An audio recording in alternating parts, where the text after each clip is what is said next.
今推している食材、これを食べれば絶対に痩せられます。うま。Kan inte ta tillbaka någonting av det jag sagt. Men om du låter mig förklara. はい、皆さんこんにちは。更年期世代真っ只中、52歳のまきです。今日はですね、痩せる食材5選をテーマにお話をしていきたいと思います。今日もね、結構まとめてきましたのでね、皆さんにご紹介をしていきたいと思っております。でね、痩せる食材ということなんですけれど、最近では SNS だとか、こういった YouTube なんかではね、本当に世の中たくさん情報が溢れまくっていて、これを飲めば痩せますとか、これを食べれば絶対に痩せられます、みたいなね、そんなね、内容が本当に多いんですよね。まあでもね、そんなね、大体都合のいい食材なんていうものはですね、世の中には存在はいたしません。ただね、体に必要な栄養素をバランスよく整えていくことによって、結果的に痩せやすくなるといったそんな食べ物は存在いたします。はい。では、どんな食材が痩せやすくてダイエットにおすすめなのかということでね、今日は話を進めていきたいと思っております。特にね、私が今推している食材5選ということで皆さんにね、シェアをさせていただければと思っています。で、最後に今私がめちゃめちゃハマりまくっているレシピも登場いたしますので、ぜひ最後までご覧いただければ嬉しいです。では、早速始めていきましょう。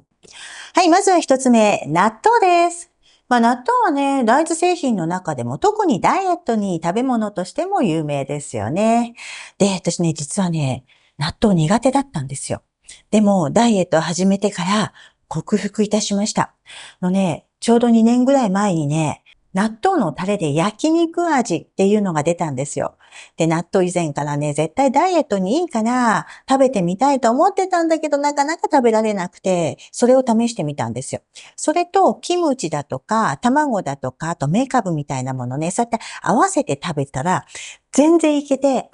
これはいけるっていうことで最近私は納豆大好きになりました。そんな納豆なんですけれど、納豆には食物繊維やタンパク質が豊富に含まれています。また、納豆キナーゼっていう成分があって、血液の流れを良くしてくれるんですね。で、例えば、納豆とご飯と、あと卵、これ合わせただけでもね、例えばご飯だったら、雑穀米とか玄米とかそういうもんでもいいんですけど、だいたいね、一食タンパク質が約16から17グラムぐらいね、取れますからね、非常にいい食材だと思います。はい。またね、血液の流れが良くなってくると、老廃物だとか、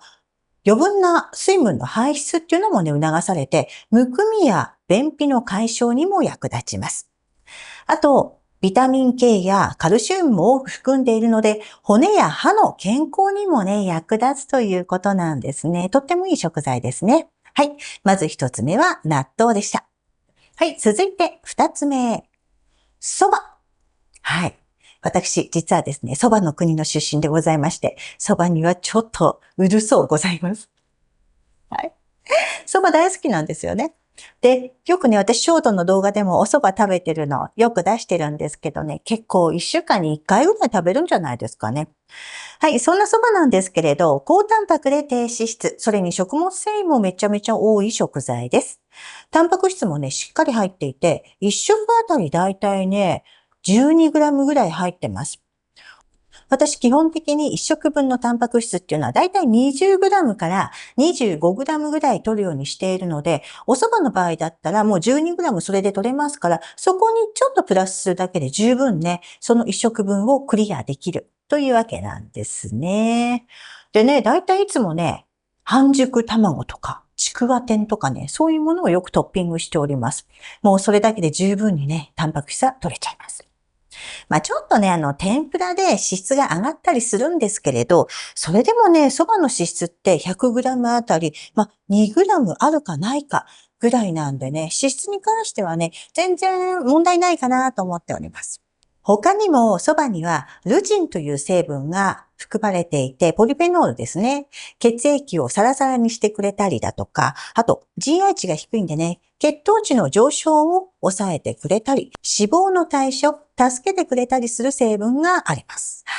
ただちょっと気をつけてもらいたいんですけど、蕎麦って言っても製品表示を見ると意外にもね、蕎麦粉の率が低いものって結構あるんですよ。そうなると蕎麦粉よりも小麦粉の量が多かったりするので、できたらね、二八蕎麦だとか十割蕎麦だとかね、そういったものを選んでもらえるといいかなと思います。はい。あとね、蕎麦湯も一緒に摂るとね、成分がちゃんと溶けてるんでね、これもいいですから、ぜひ蕎麦湯も一緒に飲んでください。それとね、これちょっともう一つ気をつけてもらいたいんですけど、天ぷらとの相性めちゃめちゃいいんですけど、例えば、野菜の天ぷらなんかは、野菜だからヘルシーだよね、なんて思って取っちゃうと、もうみんな知ってると思うけど、ナス天なんか取っちゃうと、油をめちゃめちゃね、取っちゃいますから、脂質がドーンって上がっちゃうので、このあたりね、かき揚げだとか、あとナス天だとか、そういう野菜ものはちょっと気をつけていただけるといいかなと思います。はい。三つ目、鶏胸肉です。はい、お馴染みでございます。鶏胸肉といえばですよ。高タンパク、低脂質、そして低カロリーという本当にね、優秀な食材なんです。なんですね。で、お値段もね、最近はちょっと上がってきたとはいえどもですね、他のお肉に比べれば、お値段もお手頃価格かなと思っております。で、鶏胸肉に豊富に含まれているタンパク質っていうのはね、筋肉の材料になるだけではなく、消化吸収する際に多くのエネルギーを消費するんですよ。そうすると、代謝を上げる効果っていうものもあります。また、鶏胸肉にはビタミン B 群や亜鉛などミネラルも含まれております。豊富に含まれております。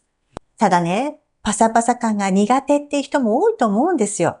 私も実はね、サラダチキンとかあんまり好きじゃなくって、で、どうしてるかっていうと、よく動画に出したかなまだ出してないのかな鶏胸肉をね、味噌漬けとかにして、味付けてね、食べるようにして、ちょっと柔らかくして食べたりっていうようなことをしております。ちょっと工夫はしてます。はい。で、それでもまだちょっとって人は、鶏もも肉でもいいですし、鶏のささみでも大丈夫です。ちょっともも肉になるとカロリーは上がってしまうんですけど、もも肉でもね、しっかりタンパク質は含まれています。他にも牛の赤身だったりだとか、あとお魚だったら、マグロとか、あと鮭とか、エビとかイカとか、ホタテとか、そういう海産物にもね、タンパク質っていうのは豊富に含まれているので、別にね、鶏胸肉だけにこだわる必要は私はないかなと思ってます。そんなのいろいろね、選んでもらえればいいと思います。絶対鶏胸肉じゃなきゃダメなんていうことはないんですけど、今回はね、ちょっと優秀な食材ということでご紹介をさせていただきました。4つ目、お米、炭水化物を食べるです。ここ数年ね、糖質オフっていう製品とかね、みんな糖質オフ、糖質オフって言ってるから、お米イコール太るっていうふうにね、思われてる方も多いと思うんですけど、実はお米ってね、ダイエットの味方なんですよ。私も結構しっかり食べてます。炭水化物っていうのは、もうエネルギー源なんで、脳や筋肉の働きにとっても必要な栄養素です。で、炭水化物を取らないと結構太りやすい体質になってしまうこともありますし、あとね、お米自体はね、脂質がないので、全然ね、ダイエット中にも味方につけてもらっていいと思います。で、私もね、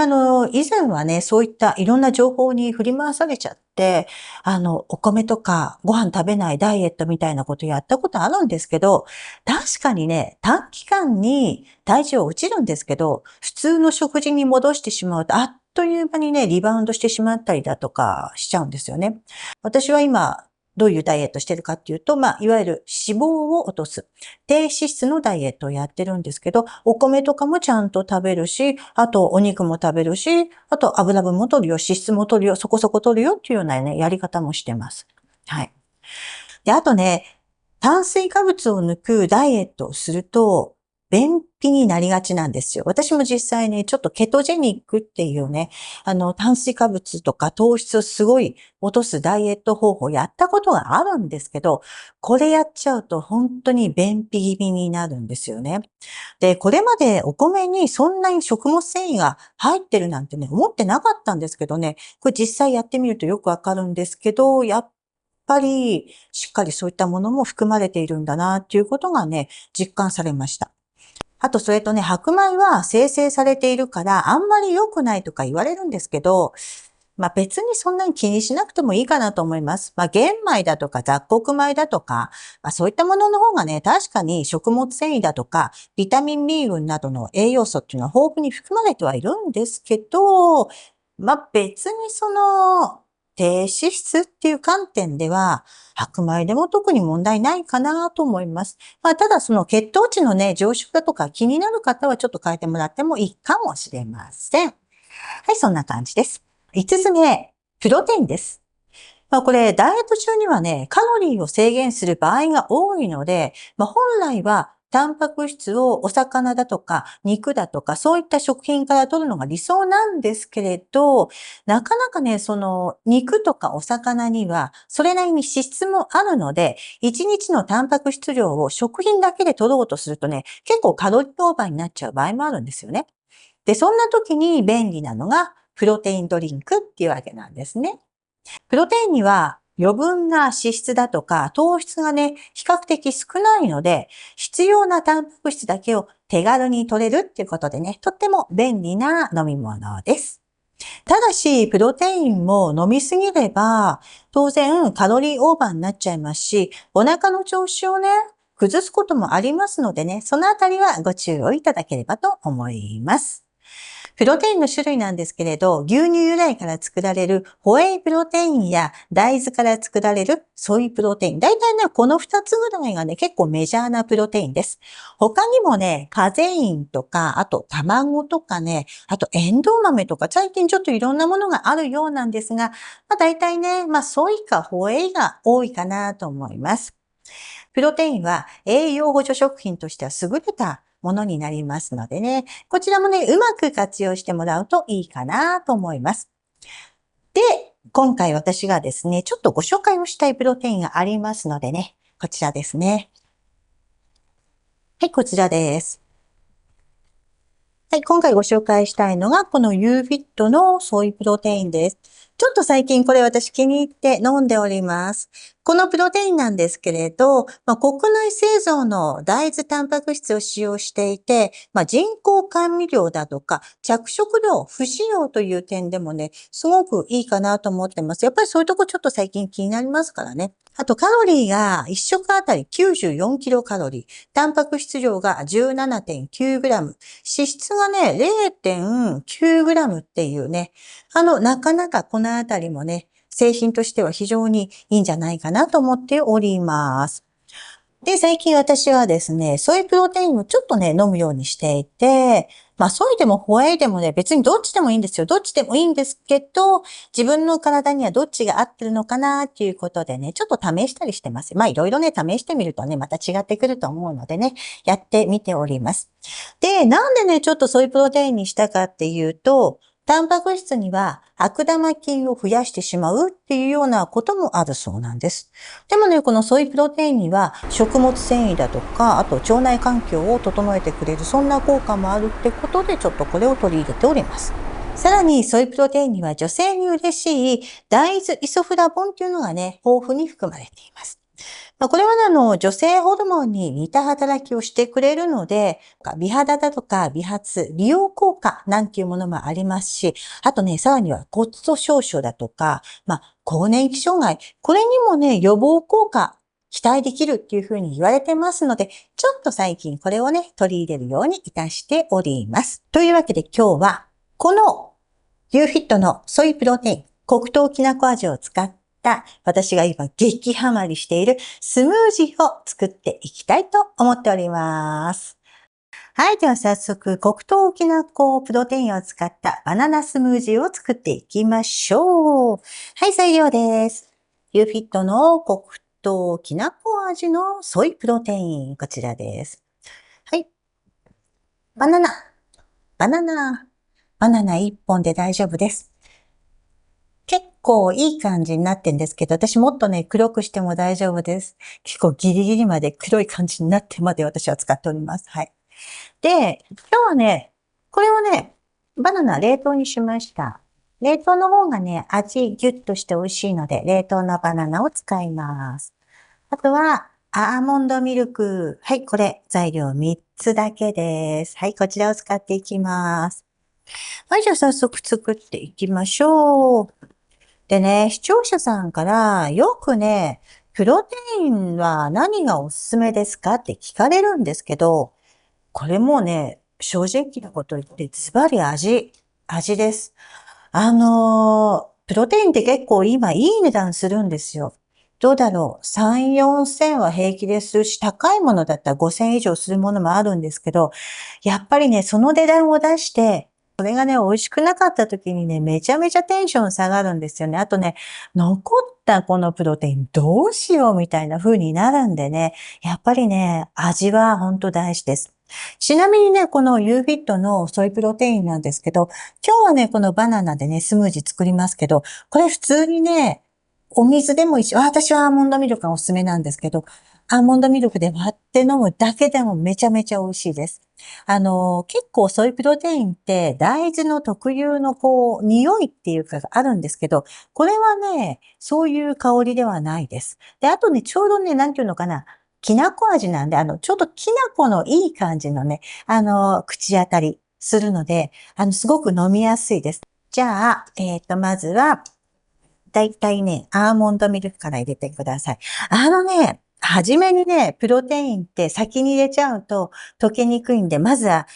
飲み物の方から、例えば水でもそうなんですけど、まあね、豆乳でもいいですけど、だいたい初めに入れてもらった方がいいです。はい。今日は 200g 入れます。ここに、プロテイン。まあ、通常のプロテインの量で大丈夫です。はい。これ2杯分。スプーン入ってるんでね。こんな感じで。2杯分です。入れていきます。プッシュ。はい、こんな感じで入れてもらって大丈夫。ちょっと、ちょっと。まあ、いいか。で、あとね、バナナです。冷凍のバナナを入れます。これ最近めちゃめちゃ私、さっきも言いましたけど、ハマっていて、本当に美味しくて、朝ね、お散歩するんですよ。朝の有酸素運動ってことでお散歩してくるんですけど、その後ね、ちょうど飲むとね、ちょうどいいんですよ。ちょうど飲むとちょうどいい。今ちょっとほら、暑いじゃないですか。暑い時期に、ちょっと帰ってきた時冷たいものが飲みたいっていう風にね、こういう風に入れるとね、とってもちょうどよく飲めます。しかもしっかりタンパク質取れます。最近ね、これ買ったの。このね、ミキサー。これ調子いいんですよ、これ。じゃあ、はい、いきまーす。